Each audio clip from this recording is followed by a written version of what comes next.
Hi everybody, this is Kathy. I'm recording just a quick shot about how I keep my yarn straight, at least when I'm working with two colors. Because I'm almost finished with my big blanket. And I just wanted to show this because it works really well and it's so easy. So today I'm working with my blues here to make my motif, and my gray yarn is the background.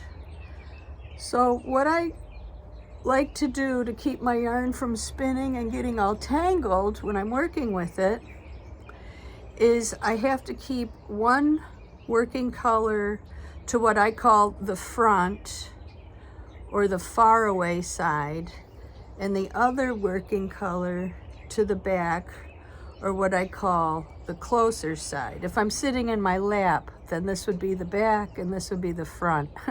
I'm working flat today, so you can see the orientation's just a little different. But as long as you keep the yarns coming into the project from different vectors, we'll say, they won't twist. If you got them in a bowl or a box or something and you're just kind of pulling them as you go, there's a really good chance they're going to get all knotted up, because I've done that. So I've just finished a gray piece here and I'm going to switch to blue. So to keep everything in line, I think, okay, I gotta lay the gray down because I actually work on top of these colors. So I lay the gray down, I bring the blue from the front, and I'm just gonna make my 3 double crochets over the gray,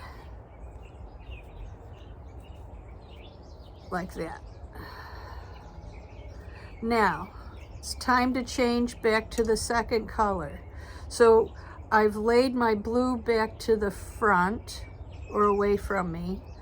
It's very easy. Like, I also will orient my skeins or my balls of yarn where I want the yarn to go.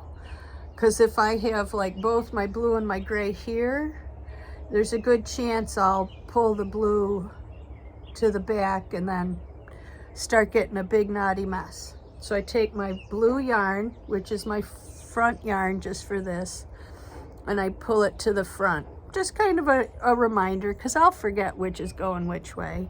Now my gray, I have it here, but actually I'm going to pitch it back in my bucket, which is more or less on this side of the piece. So now I pick up my gray, I just lay my blue down. I'm just going to orient the camera a little more. I'm outside on a table, so this is just maybe a little dicey. Okay, so now I pick the gray up from behind, lay the blue down,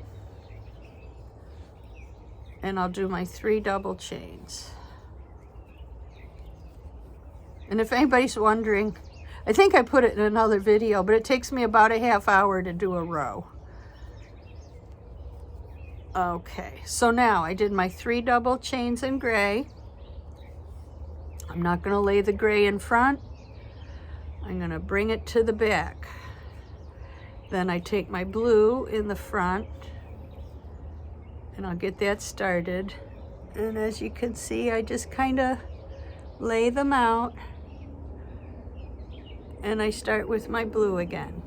But that's pretty much how I keep my yarn from getting all tangled as I'm working the row. Because like I said, if they start going back and forth like this and you're not really paying attention, you will have such a knot behind you. And I've worked with more than one color at a time, and that gets a little trickier. But if you have a situation where you can't stop the yarn, different colors or strings from twisting, I highly suggest untwisting them frequently. because it's a little easier that way than before they get in a big knot. But that's really all I had to say today about that. I hope you have a lovely day, and I'll see you soon. Bye now.